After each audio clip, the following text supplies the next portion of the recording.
How to install a WeatherTRAK LTE modem upgrade kit. When you look up the WeatherTRAK LTE modem upgrade kit in the WeatherTRAK list price catalog, you'll notice that there's actually 3 different LTE upgrade kits available for WeatherTRAK controllers, 2 for the Pro3s and 1 for the LC. So the first thing you're going to need to know is which upgrade kit you need for your controller.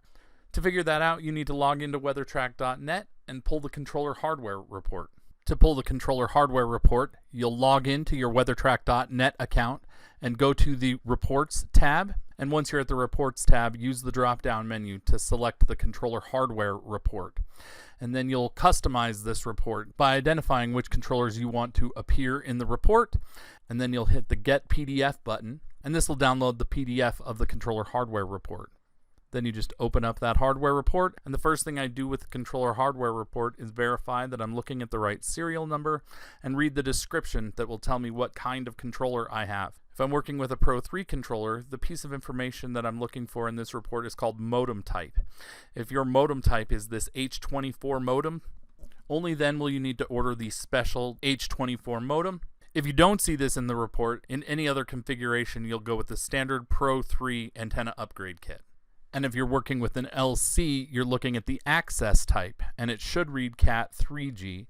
If it reads Cat 2G, only then will you need the special LC 2G antenna upgrade kit. On both the WeatherTRAK Pro3 and LC, the controllers were designed with the modem as a modular component that could be replaced to keep up with the speed of the changing communication technology. In both cases, the modem lives on the back side of the command module or the faceplate underneath this little door. This is the component we're talking about replacing with the WeatherTRAK LTE modem upgrade kit.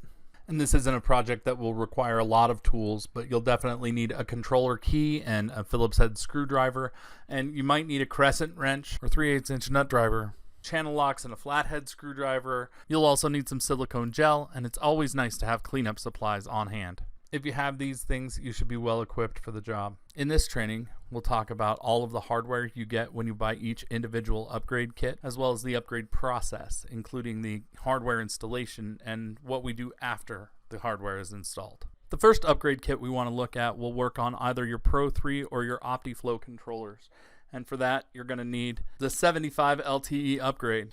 And when you open up the 75 LTE upgrade kit, the first thing you see is the directions. Always stop and read the directions. They're great step-by-step instructions that will help lead you to successful installation.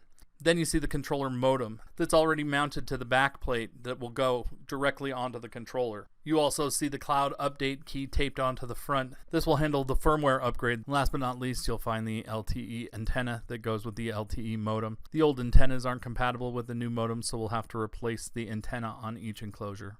And before we install the antenna, we want to update the controller firmware. To do that, we find the USB port on the back of the controller and plug in and leave in place the cloud update key.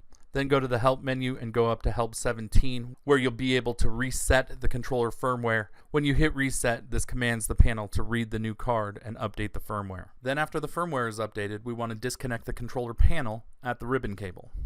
Before disconnecting the ribbon cable, it's always best practice to make sure that we've killed power to the board by disconnecting the power adapter at the top of the board and disconnecting the antenna from the back of the panel. Once you've got the firmware up to date, the next step is to replace the modem, which is behind this little door. So we take our Phillips head screwdriver and unscrew the screw holding this door in place and remove this door. Then there will be 2 screws holding the old modem in.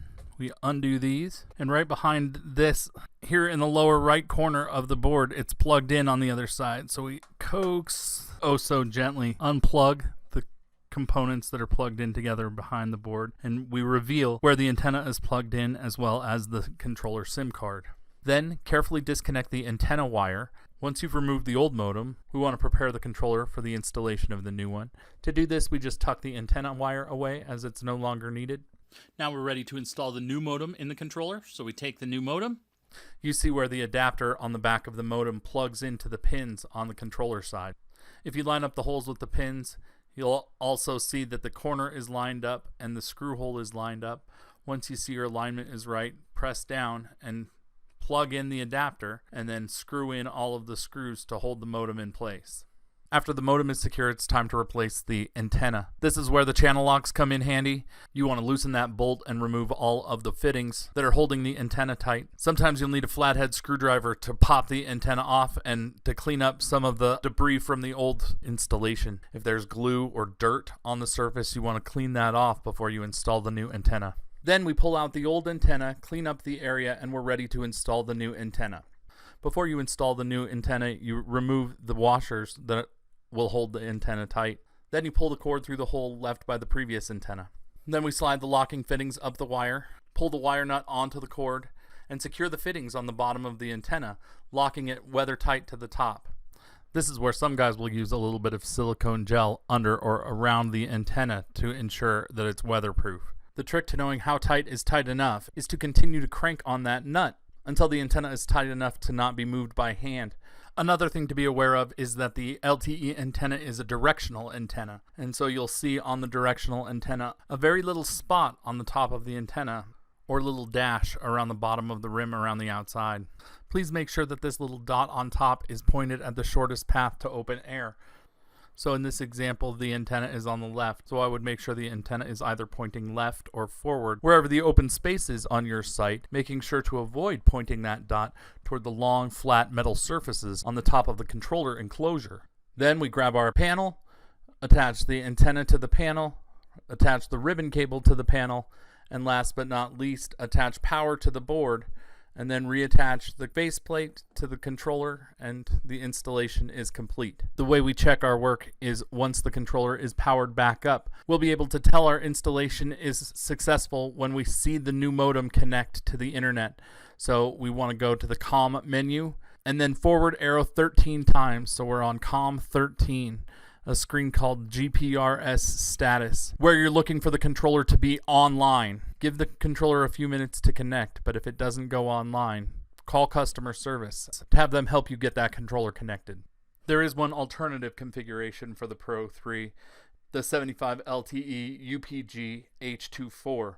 And as we unpack this, we notice the first thing we have is our instructions. Again, the instructions are our friend. It will walk you through successful installation. You also see the new modem, the replacement modem that we have for this controller, and the bag of screws provided to secure it. And again, you'll have the LTE specific pancake antenna that goes with the LTE modem. The difference between the H24 upgrade is that it comes with this back plate.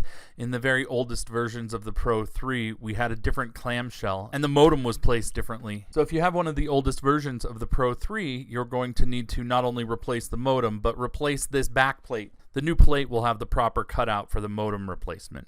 That is easily done by, with a crescent wrench or nut driver, loosening the nuts on the back of the clamshell, and then replacing the new clamshell on the existing bolt structure. And that's all there is to using the LTE upgrade kits for the Pro 3 controllers. Now let's quickly discuss the LTE upgrade kit for the LC controller. And as you can see, this is going to be a simple upgrade because with the LC controller, all that's required is a simple panel swap. So when you receive your LC LTE upgrade kit or the 706 LTE UPG 2G, you'll see both the new panel serial number and the new panel SIM card number on the outside of the box, which is handy information for activating the new panel. Then when you open the box, the first thing you see is an important message to return the LC panel that you just took out to avoid being charged subscription on both of those panels. Under that, you'll see the instructions for replacing the existing panel with the LTE modem upgrade. And then the only hardware you'll find in the box is the panel. And when you take it out of the box, you might notice the darker blue LC Plus panel.